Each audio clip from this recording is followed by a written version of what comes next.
வணக்கம், welcome to King Mobiles, வேலூரின் number 1 multi brand mobile showroom. இந்த வீடியோவில் வந்து நம்ம ChatGPT பற்றி டீட்டெயிலாக பார்க்க போகிறோம். வீடியோக்குள்ளே போகிறதுக்கு முன்னாடி நம்ம கிங் மொபைல் யூடியூப் சேனல் நீங்கள் இன்னும் சப்ஸ்கிரைப் பண்ணலன்னா உடனே சப்ஸ்கிரைப் பண்ணிருங்க. வாங்க வீடியோக்குள்ளே போகலாம். உலகத்தில் பெரும்பாலான நாடுகள் வந்து யூஸ் பண்ணுற அப்ளிகேஷன் என்ன அப்படின்னு பார்த்தீங்கன்னா கூகுள் தான். கூகுள் இல்லாமல் வந்து எந்த ஒரு பிஸ்னஸும் வந்து நடக்கவே நடக்காதுன்னு சொல்கிற அளவுக்கு எங்கே போனாலும் கூகுள் யூஸ் பண்ணுறாங்க. நாமளே ஒரு நாளைக்கு எந்திரிச்சதுக்கப்புறம் தூங்குறதுக்கு முன்னாடி பார்த்தீங்கன்னா குறைஞ்சது ஒரு 10 தடவையாவது கூகுள் வந்து சர்ச் பண்ணியிருப்போம். சின்ன சின்ன விஷயத்துல இருந்து ரொம்ப பெரிய விஷயங்கள் வரைக்கும் ரிசர்ச் பண்றது வரைக்கும் வந்து நம்ம கூகுள் தான் யூஸ் பண்ணிட்டு இருக்கோம். கூகுள் வந்து கிட்டத்தட்ட ஒரு மோனோபோலி அப்படின்னு சொல்லலாம். கூகுளை கம்பீட் பண்ண வேற எந்த ஒரு சர்ச் இன்ஜினுமே இல்லையா அப்படின்னு கேட்டீங்கன்னா பிங் சர்ச் அது மாதிரி சின்ன சின்ன சர்ச் இன்ஜின்ஸ் இருக்கு. ஆனா சர்ச் இன்ஜின் அப்படின்னா கூகுள் தான். கூகுள் ஏன் இவ்வளவு ஃபேமஸ் ஆச்சு? ஃபர்ஸ்ட் சர்ச் இன்ஜின்னா என்ன அப்படின்னு கேட்டீங்கன்னா, நம்ம ஏதாவது ஒன்று தேடுறோம். ஃபார் எக்ஸாம்பிள் கமலஹாசன் அப்படின்னு தேடுறோம் அப்படின்னா, கமலஹாசன் அப்படிங்கிற அந்த வேர்டில் எந்தெந்த வெப்சைட்டில் டேட்டாஸ் இருக்குது, எந்தெந்த வெப்சைட்டில் லிங்க் இருக்கோ அது எல்லாத்தையும் வந்து கூகுள் சர்ச் பண்ணி எடுத்துகிட்டு வந்து நம்மகிட்ட காட்டும். இது வந்து சர்ச் இன்ஜின் அப்படின்னு சொல்கிறாங்க. இது மாதிரி தான் வந்து பிங் சர்ச்சும் வந்து ஒர்க் ஆகும். சின்ன சின்ன சர்ச் இன்ஜின்ஸ் எல்லாமே இந்த கான்செப்டில் தான் ஒர்க் ஆகும். அப்போ இப்போ நம்மளுக்கு தேவைப்படுற இன்ஃபர்மேஷன் வந்து நம்ம கூகுளில் தேடுறோம். அது சம்மந்தமாக எந்தெந்த வெப்சைட்டில் இன்ஃபர்மேஷன் இருக்கோ அது எல்லாத்தையும் வந்து கூகுள் லிஸ்ட் பண்ணிடும். அது மட்டும்தான் கூகுளோட வேலை. அதுக்கப்புறம் நம்ம அந்த வெப்சைட்குள்ளே போய் எது உண்மை எது பொய்ன்னு பார்த்து கண்டுபிடிச்சி அதை வந்து நம்ம வந்து யூஸ் பண்ணிக்கிறோம். அதனாலே வந்து கூகுளில் வந்து சரியான இன்ஃபர்மேஷனும் வந்து நீங்கள் பார்க்கலாம், அதே நேரத்தில் தப்பான இன்ஃபர்மேஷன் நம்ம பார்க்கலாம். இருந்தாலும் வந்து மோஸ்ட் ஆஃப் த டைம்ஸ் பார்த்தீங்கன்னா உங்களுக்கு வந்து சரியான இன்ஃபர்மேஷன் கிடைச்சிரும்.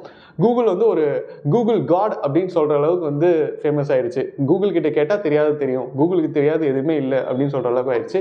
இப்போ அந்த கூகுளுக்கு போட்டியாக வந்து ChatGPT அப்படின்னு சொல்லிட்டு ஒன்று இன்ட்ரடியூஸ் பண்ணியிருக்காங்க. ChatGPTனா என்னன்னு சொல்கிறாங்கன்னா chat generative pre train transformer அப்படின்னு சொல்கிறாங்க. இப்போ இது வந்து OpenAI அப்படிங்கிற ஒரு டெக்னாலஜி பேஸ் பண்ணி ஒர்க் ஆகுதுங்க. இப்போ நீங்களும் வந்து ChatGPT வந்து யூஸ் பண்ணலாம். நார்மலாக நீங்கள் வந்து ஒரு ஆப்பை டவுன்லோட் பண்ணி எப்படி வந்து உங்களுடைய மெயில் ஐடி போட்டு லாகின் பண்ணுவீங்களோ அது மாதிரி உங்களோட மெயில் ஐடி போட்டு லாகின் பண்ணலாம். அதில் பார்த்தீங்கன்னா என்ன வேணால் கேட்கலாம். நீங்கள் கேட்கறதுக்கு வந்து ஆன்சர் இப்போ கூகுள் எப்படி வந்து லிங்கை வந்து ப்ரொடியூஸ் பண்ணுமோ, எப்படி வெப்சைட்ஸை வந்து லிஸ்ட் பண்ணுவோம், அது மாதிரி லிஸ்ட் பண்ணாமல் டைரெக்டாக உங்களுக்கு ஆன்சர் பண்ணுற மாதிரியே இருக்கும். இது கிட்டத்தட்ட நீங்கள் வந்து ஒரு PA வச்சிருக்கிற மாதிரி தான், ஒரு பர்சனல் அசிஸ்டன்ட் வச்சிருக்கிற மாதிரி தான். என்ன கேள்வி கேட்டாலும் உங்களுக்கு வந்து பதில் வரும். இதனால வந்து நிறைய பேர் வந்து வேலை இழப்பு எல்லாம் நடக்கிறதுக்கு வாய்ப்புகள் இருக்குது. இது வந்து உலகத்தையே மாற்றிடும் அப்படின்னு சொல்கிறாங்க. அதுக்கு நம்ம கொஞ்சம் லேட்டாக வரும். ஃபர்ஸ்ட் வந்து எது மாதிரியான கொஸ்டின்ஸ்க்கு இது எது மாதிரியான பதில் கொடுக்கும் அப்படின்னு பார்க்கலாம். ஃபார் எக்ஸாம்பிள் நீங்கள் வந்து who is the fastest runner இந்த வேர்ல்ட், இந்த உலகத்திலே வந்து யார் ஸ்பீடாக ஓடக்கூடிய ஆள் அப்படின்னு கேட்டிங்கன்னா, இதே கேள்வியை கூகுளில் கேட்கும்போது கூகுள் என்ன பண்ணுன்னா, இப்போ யாரெல்லாம் வந்து ஓடி இருக்கா, ஒலிம்பிக்கில் வந்து யாரெல்லாம் ரெக்கார்டு வாங்கியிருக்கா அப்படிங்கிற மாதிரி வெப்சைட்ஸ் வரும். அந்த வெப்சைட்டில் வந்து நம்ம கேட்ட கேள்விக்கு சம்மந்தமாக இருக்கிற பதில் ஏதாவது இருந்துச்சுன்னா அந்த பதில் வந்து வரும். அவ்வளோதான் வந்து கூகுள்னால பண்ண முடியும். ரொம்ப ஜென்ரிக்கான question, who is the US president சொல்லிட்டு ஒரு கொஸ்டின் கேட்குறீங்கன்னா கூகுள் என்ன பண்ணுவோம்னா டேரெக்டாக வந்து அதுக்கு வந்து ஆன்சர் ஜோ பிடன் அப்படின்னு கொடுத்துரும். ஆனால் இது மாதிரி டெக்னிக்கலான கொஸ்டின் கேட்குறீங்க அப்படின்னா அதுக்கு வந்து கூகுள் வந்து வெப்சைட்டை லிஸ்ட் மட்டும் தான் பண்ணும். பட் இந்த ChatGPT என்ன பண்ணுன்னா, ChatGPTயில் இருக்கிற டேட்டா எல்லாத்தையும் அனலைஸ் பண்ணி உங்கள் கொஸ்டினுக்கு அதுக்கிட்ட இருக்கிற டேட்டாவில் என்ன ஆன்சரோ அந்த ஆன்சரை வந்து ஆணித்தனமாக நம்மளுக்கு வந்து காட்டும். ஆஸ் பர் த ரெக்கார்ட் 2021 படி இல்லைனா 2022 படி உசைன் போல்ட் தான் வந்து உலகத்திலே வந்து ஃபாஸ்டான ரன்னர்.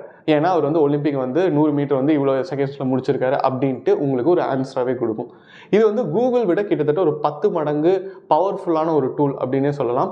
உண்மையாகவே வந்து இந்த டூல் யூஸ் பண்ண ஆரம்பிச்சதுக்கப்புறம் கூகுளை வந்து ஈஸியாக அது கம்பீட் பண்ணிடும்.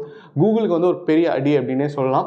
ஏன்னா கூகுள் கிட்ட வந்து நம்ம ஆன்சர் வரதும் அந்த ஆன்சரை வந்து நம்ம சரியா தவறான்னு யோசிக்கிறதுமே வந்து நம்மளுக்கு ஒரு பெரிய வேலையாக இருக்கும். பட் ChatGPTயில் வந்து வர ஒரு ஆன்சருமே அது உண்மையா பொய்யா அப்படிங்கிற அந்த கேள்வி வந்து நம்ம கேட்கணும்னு அவசியம் இல்லை. அதில் வரது எல்லாமே அதில் இருக்கிற ப்ரீ லோட் இன்ஃபர்மேஷன் வச்சு அதுவாக வந்து அனலைஸ் பண்ணி நமக்கு சொல்லும். அண்ட் ChatGPTயில் பார்த்தீங்கன்னா நீங்கள் வந்து ஃபியூச்சரில் இருக்கிற கொஸ்டின் ஏதாவது கேட்டிங்கன்னா அதனால் ஆன்சர் பண்ண முடியாது. பட் பாஸ்டில் இருக்கிற கொஸ்டின்ஸ் எல்லாம் கேட்டிங்கன்னா அது வந்து அதுக்கிட்ட இருக்கிற டேட்டா வச்சு யோசிச்சு உண்மையை சொல்லக்கூடிய ஒரு சின்ன ரோபோட் அப்படின்னே சொல்லலாம். இந்த ஆர்டிஃபிஷியல் இன்டெலிஜென்ஸ் அப்படிங்கிறது வந்து நம்ம வாழ்க்கையில் வந்து நிறைய விளையாண்டுருக்கு. நிறைய பேருக்கு வந்து இதனால் வேலைக்கு போயிட்டுருக்கு. அதே மாதிரி இதில் பார்த்தீங்கன்னா இப்போது சரி நான் கொஸ்டின் கேட்குறேன் பதில் சொல்லுது அவ்வளோதானே ChatGPT அப்படின்னா இல்லை. இப்போ நீங்கள் வந்து இதில் வந்து ஒரு இமேஜை தேடலாம். அது வந்து அந்த இமேஜை ஆட்டோ ஜென்ரேட் பண்ணி கொடுக்கும். கம்ப்யூட்டர் ஜென்ரேட்டட் பிக்ஸாக கொடுக்கும். இப்போ வந்து எனக்கு ராத்திரி நான் வந்து நிலாவை பார்க்கணும், பியூட்டிஃபுல் இமேஜஸ் ஆஃப் மூன் அப்படின்னு போட்டிங்கன்னா கூகுள் என்ன பண்ணுன்னா, கூகுளில் வந்து ஏதாவது இமேஜஸ் லோட் பண்ணியிருக்காங்க, வெப்பில் லோட் பண்ணியிருக்காங்கன்னா அந்த ஃபோட்டோஸை வந்து காட்டும். பட் ChatGPT வந்து அதுவே கம்ப்யூட்டர் ஜென்ரேட்டட் இமேஜை காட்டுற அளவுக்கு அது பவர்ஃபுல். அதுவே வந்து ஒரு புது இமேஜை கிரியேட் பண்ணுறதுக்கும் வந்து அது வந்து பவர்ஃபுல். இப்போ நிலாவில் வந்து ஒருத்தர் டான்ஸ் ஆடிட்டு இருக்கிற மாதிரி நீங்கள் வந்து ஒரு ஃபோட்டோ தேடிட்டு இருக்கீங்க. அந்த ஃபோட்டோ வந்து நீங்கள் வாட்ஸ்அப்பில் ஸ்டேட்டஸாக வைக்கணும். நான் வந்து நிலாவில் இருக்கிற மாதிரி ஃபீல் பண்ணுறேன், ஐ மீன் மூன் அப்படின்னு சொல்லணும்னு நினைக்கிறீங்க அப்படின்னா நீங்கள் வந்து ChatGPTல போய் எனக்கு நிலாவில் டான்ஸ் ஆடுற மாதிரி ஒருத்தர் வேணும், ஒரு ஃபோட்டோ வேணும் அப்படின்னு சொல்லிட்டீங்கன்னா ChatGPT அதை தேடி கண்டுபிடிச்சி அது மாதிரி ஒரு ஃபோட்டோவை கொடுக்கும். சரி, ஃபோட்டோ தேடுறோம், ஃபோட்டோ வந்து கிடைக்குது அண்ட் இன்ஃபர்மேஷன் தேடுறோம், அதுக்கு பதில் கிடைக்குது, அவ்வளோதானு கேட்டிங்கன்னா அதுவும் இல்லைங்க. அதை தாண்டி அடுத்தபடி இப்போ வந்து ஒரு டாபிக் இருக்கு. இப்போ பிரியாணி எப்படி செய்யணும் அப்படின்னு ஒரு கொஸ்டின் நீங்க கேட்குறீங்க. கூகுளில் கேட்டிங்கன்னா அது சம்பந்தமான வீடியோஸ் யாராவது யூடியூப்ல போட்டிருந்தாங்கன்னா அது வரும். அண்ட் யாராவது வந்து செய்முறை விளக்கம், இப்போ வந்து ஏதாவது ஆர்டிக்கல் எழுதியிருந்தாங்கன்னா, பிளாக் எழுதியிருந்தாங்கன்னா அது வரும். அவ்வளோதான். பட் இதில் வந்து பிரியாணி எப்படி செய்யணும் அப்படிங்கிறது வந்து உங்களுக்கு வந்து ஒரு ஃபோட்டோவா ஒரு பிபிடி மாதிரி ஒரு ஸ்டெப் பை ஸ்டெப்பாக உங்களுக்கு காட்டுற அளவுக்கு ChatGPT வந்து பவர்ஃபுல். ஃபர்ஸ்ட் நீங்கள் வந்து அரிசி போடுங்க, எது மாதிரியான அரிசி வாங்கணும், எவ்வளோ போடணும், அந்த பாத்திரம் எப்படி இருக்கணும் முதற்கொண்டு எல்லாத்தையுமே வந்து கம்ப்யூட்டர் ஜென்ரேட் பண்ணி அது காமிக்கக்கூடிய அளவுக்கு வந்து பவரான ஒரு டூல். இதனால யாருக்கெல்லாம் வந்து வேலை பிரச்சனை இருக்கு, வேலை பிரச்சனை உண்மையாலுமே இருக்கு அப்படின்னு கேட்டிங்கன்னா இருக்கு. ஆனால் நம்ம பயப்படுற அளவுக்கு அவ்வளோ பெரிய ஆபத்து இல்லை. கொஞ்சம் ஒரு 20 to 25% ஒர்க் லோட வந்து ChatGPTயே பார்த்துக்கும். அதனால எல்லாருமே வந்து பயப்பட தேவையில்லை.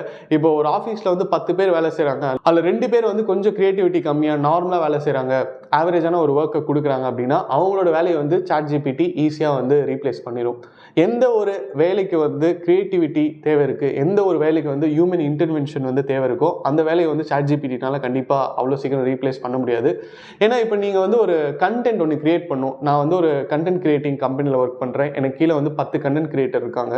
அப்படிங்கும்போது இப்போ அந்த கண்டென்ட்டை ChatGPT கிரியேட் பண்ணிடும். இப்போ பிப்ரவரியில் வந்து லவர்ஸ் டே வருது, அதுக்காக ஒரு கண்டென்ட் வேணும், அந்த கண்டென்ட் வந்து நீங்கள் ப்ரிப்பேர் பண்ணுங்க அப்படின்னு சொல்லிட்டு நான் ஒரு கண்டென்ட் கிரியேட்டருக்கு கொடுக்கறதுக்கு பதிலாக நான் வந்து ChatGPTலே கேட்டால் எனக்கு வந்து இமேஜோட கண்டென்ட் வந்து வந்துடும். எனக்கு வந்து அதில் சில இமேஜஸ் இருக்கும். அதே நேரத்தில் ஒரு இமேஜுக்கும் பார்த்தீங்கன்னா லவர்ஸ் டே வந்து எதுக்கு செலிப்ரேட் பண்ணுறாங்க, எப்படி செலிப்ரேட் பண்ணுறாங்க, என்னென்ன ஃபீல் பண்ணுறாங்க, இந்தியாவில் என்னென்ன பிரச்சனைகள் வருது, யார் அப்போஸ் பண்ணுறா, யார் வந்து சப்போர்ட் பண்ணுறா அப்படிங்கிற இன்ஃபர்மேஷன் முதற்கொண்டு உங்களுக்கு எவ்வளோ இன்ஃபர்மேஷன் தேவையோ அதெல்லாமே கிறிஸ்டல் கிளியராக வந்துடும். நான் வந்து அதில் எடுத்து ஒரு புள்ளி கூட மாற்ற வேண்டாம். ஏன்னா அதில் இருக்கிற டெக்ஸ்ட்டே பார்த்தீங்கன்னா ஃபுல்லாக கிராமர்லாம் அட்ஜஸ்ட் ஆகி ப்ரெசென்டபிள் டெக்ஸ்ட்டாகவே வந்துடும். இப்போ என்கிட்ட வந்து ஒரு 4 கண்டென்ட் ரைட்டர் இருக்காங்க, அதில் வந்து ஒரு கண்டென்ட் ரைட்டர் வந்து இது மாதிரி தான் கூகுள்லேருந்து எடுத்து பண்ணிட்டு இருக்காரு அப்படின்னா நான் அவருக்கு பதிலாக ChatGPT யூஸ் பண்ண ஆரம்பிச்சிடுவேன். ஸோ ஒருத்தரோட வேலையை வந்து போயிருச்சு. இது மாதிரி எந்த வேலையெல்லாம் வந்து ஒரு கம்ப்யூட்டர் ரொம்ப ஈஸியாக பண்ண முடியுமோ அது மாதிரியான வேலைகள்லாம் வந்து ChatGPT ஈஸியாக பண்ணிடும். சின்ன கோடிங்ஸ் எல்லாம் பார்த்தீங்கன்னா உங்களுக்கு வந்து ChatGPTயே பண்ணிடும். ஸோ இது வந்து ரிஸ்க்கா அப்படின்னு கேட்டிங்கன்னா கண்டிப்பாக ரிஸ்க் கிடையாது. காலம் மாற பார்த்தீங்கன்னா அதுக்கேற்ற மாதிரி நம்மளும் மாறிட்டு தான் இருக்கணும். ஃபர்ஸ்ட்லாம் பார்த்தீங்கன்னா நம்ம போய் ஆட்டோ ஏறி போயிட்டு இருப்போம், அதுக்கப்புறம் ஓலா வந்துச்சு, ஊபர் வந்துச்சு, அதனால வந்து ஆட்டோ டிரைவர்ஸ் வந்து பாதிக்கப்பட்டாங்க அப்படின்னு வந்து நம்ம நிறைய நியூஸ் பார்த்துருக்கோம். பட் அவங்க வந்து பார்த்தீங்கன்னா அதுக்கேற்ற மாதிரி கொஞ்சமாக அடாப்ட் ஆக ஆரம்பிச்சிட்டாங்க. அது மாதிரி இப்போ கூகுளில் வந்து நம்ம சர்ச் பண்ணிட்டு நம்ம வேலையை வந்து 50% பண்ணிட்டு இருக்கோம். ChatGPT வந்ததுக்கப்புறம் நம்ம வேலையை வந்து 25% தான் பண்ண முடியும். ஏன்னா 75% வேலையை வந்து ChatGPT பண்ணிடும். இன்னைக்கு வந்து ChatGPT வந்து சாதாரண ஒரு அப்ளிகேஷனாக இருந்தாலும் ஓகே, இந்த அப்ளிகேஷனில் நம்ம வந்து ஏதாவது கொஸ்டின் கேட்டால் அது வந்து பதில் சொல்லணும், கூகுளோட கொஞ்சம் அட்வான்ஸ்டாக இருக்குது அவ்வளோதான்னு தோணினாலும் நாளைக்கு பார்த்தீங்கன்னா ChatGPTனால என்னென்ன பண்ண முடியும் அப்படிங்கிற அந்த பாசிபிலிட்டிஸ்க்கு வந்து லிமிட்டே கிடையாது. ஏன்னா அந்த அளவுக்கு வந்து ரிசர்ச் பண்ணிட்டு இருக்காங்க. மைக்ரோசாஃப்ட் பார்த்தீங்கன்னா OpenAIல 10 பில்லியன் வந்து இன்வெஸ்ட் பண்ணியிருக்காங்க. அந்த அளவுக்கு வந்து இதில் வந்து டெவலப்மெண்ட்டுக்கும் ஸ்கோப் இருக்கு. ஸோ நாளைக்கு வந்து ChatGPT எப்படி மாறும், OpenAI அந்த கம்பெனி பார்த்தீங்கன்னா என்னென்ன ஃபீச்சர்ஸ் வந்து ChatGPTல கொடுப்பாங்க, எந்தெந்த அப்ளிகேஷன்ஸோட அது டேக் ஆகும் அப்படிங்கிறது வந்து நம்ம வந்து வெயிட் பண்ணி தான் பார்க்கணும். ஸோ நீங்கள் வந்து இன்னும் ChatGPT யூஸ் பண்ணல அப்படின்னா உங்களோட ஃபோன் எடுத்து ChatGPT டவுன்லோட் பண்ணி யூஸ் பண்ணி பாருங்க. அந்த எக்ஸ்பீரியன்ஸ் எப்படி இருக்கு அப்படிங்கிறது வந்து கீழே கமெண்ட்ல பதிவு பண்ணுங்க.